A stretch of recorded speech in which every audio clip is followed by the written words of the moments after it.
نحمده ونصلي على رسوله الكريم ونحن على ذلك من الشاهدين والشاكرين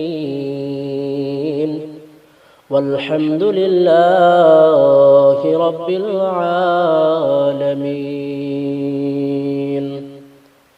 أما بعد فأعوذ بالله من الشيطان الرجيم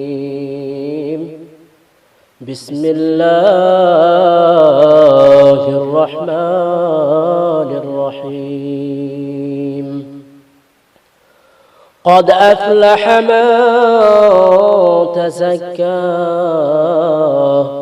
وذكر اسم ربه فصلى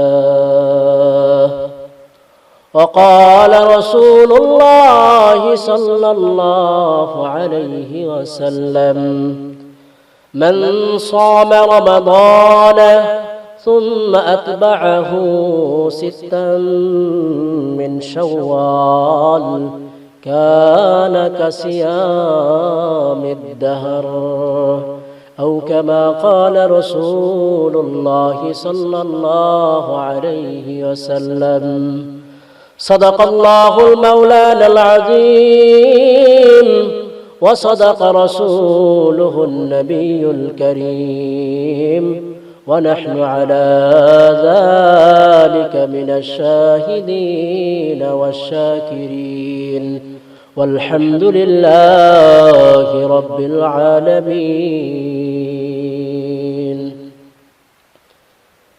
মোহতারাম হাজিরিন,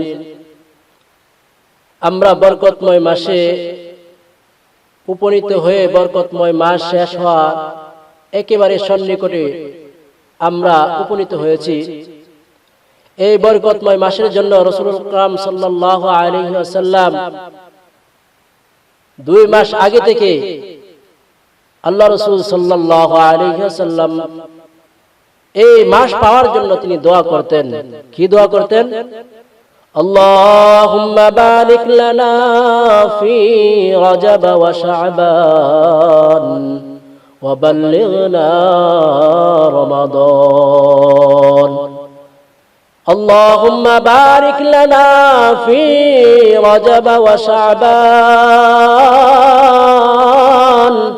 ওগো আল্লাহ, আপনি রজব এবং শাবান মাসে আমাদের উপর বরকত নাজিল করেন। ওয়াবাল্লিগনা রমাদান, এবং আপনি আমাদেরকে রমজান পর্যন্ত হায়াত দান করেন। এই প্রিয় মাসের জন্য, এই বরকতময় মাসের জন্য, এই মুবারক মাসের জন্য আল্লাহ রাসূল সাল্লাল্লাহু আলাইহি ওয়াসাল্লাম দীর্ঘ 2 মাস আগে থেকে আল্লাহ তাআলার দরবারে ফরিয়াদ করতেন। তো মুহতারাম হাজিরিন, এই মাস প্রায় শেষ হওয়ার সন্নিকটে উপনীত হয়েছে। এই মাসের পরে এই মাসটি যেমন বরকতময় মাস, এই মাসটি যেমন মুবারকময় মাস, এই মাসটির মধ্যে যেমন একটি রাত্র রয়েছে যে রাত্রটি 1000 মাসের চেয়ে শ্রেষ্ঠ, ঠিক তদ্রুপ এই মাসের পরে আরেকটি মাস হলো, পরবর্তী মাস হলো শাওয়াল মাস। এই শাওয়াল মাসেও আমাদের জন্য একটা বড় আমল রয়েছে।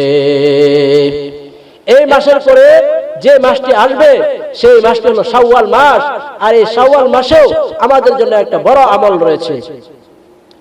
প্রিয় হাবিব রাসূলুল্লাহ সাল্লাল্লাহু আলাইহি ওয়াসাল্লাম সেই মাস সম্পর্কে বলেন, সেই মাসের মধ্যে আমাদের জন্য একটা বড় আমল রয়েছে। সেই আমলটি হলো শাওয়াল মাসের 6টি রোজা।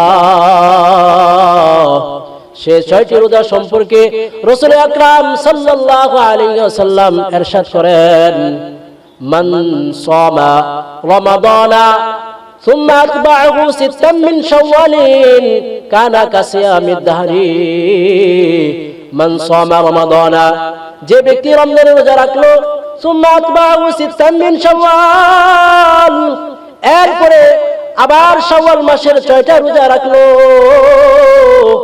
সে যেন কানা কাসিয়ামিদ দারি, এই 6টা রোজা রাখলো মানে সে যেন সারা বছর বর রোজা রাখলে যে পরিমাণ সওয়াব তার আমলনামায় লিপিবদ্ধ করে দেওয়া হতো, সেই পরিমাণ সওয়াব 6টি রোজা রাখার কারণে তার আমলনামায় লিপিবদ্ধ করে দেওয়া হবে। সুবহানাল্লাহ। মুহতারাম হাজিরিন, আল্লাহ তাআলার কত রহমত, আল্লাহ তাআলার কত ইহসান আর দয়া এই উম্মতের উপর। মাত্র 6টি রোজা রাখলে, সারা বছর নফল রোজা রাখলে যে পরিমাণ সওয়াব তার আমলনামায় লিপিবদ্ধ করে দেওয়া হতো, কোন ব্যক্তি যদি শাওয়াল মাসে এই 6টি রোজা রাখে তাহলে তার আমলনামায় আল্লাহ রাব্বুল আলামিন সারা বছর নফল রোজা রাখার সওয়াব লিপিবদ্ধ করে দেবেন। সুবহানাল্লাহ। তাই আল্লাহ তাআলা যেন আমাদেরকে এই 6টি রোজা রাখার মতো তৌফিক দান করেন। মুহতারাম হাজিরিন, আরেকটা বিষয় হলো এই 6টি রোজা লাগাতার ভাবে রাখা জরুরি নয়। এই 6টি রোজা লাগাতার ভাবে রাখতে হবে না, বরং পুরো মাসের মধ্যে, পুরো শাওয়াল মাসের মধ্যে ধারাবাহিকভাবেও রাখতে পারেন অথবা বিরতি দিয়েও রাখতে পারেন। পুরো শাওয়াল মাসের মধ্যে যদি আপনি পুরো মাসের মধ্যে যদি মিলে পুরো মাসের মধ্যে যদি আপনি 6টি রোজা ভেঙে ভেঙে রাখেন, এই 6টি রোজা যদি আপনি রাখতে পারেন তাহলে আল্লাহ তাআলা আপনার আমলনামায় সারা বছর নফল রোজা রাখার সওয়াব লিপিবদ্ধ করে দিবেন। তাই আমরা আল্লাহ তাআলার কাছে ফরিয়াদ করি, আল্লাহ তাআলা যেন আমাদেরকে এই 6টি রোজা রাখার মতো তৌফিক দান করেন। আমরা যেভাবে রমজানে 30টি রোজা রেখেছি, আল্লাহ তাআলা যেন আমাদেরকে সেভাবে এই 6টি রোজা রাখার মতো তৌফিক দান করেন।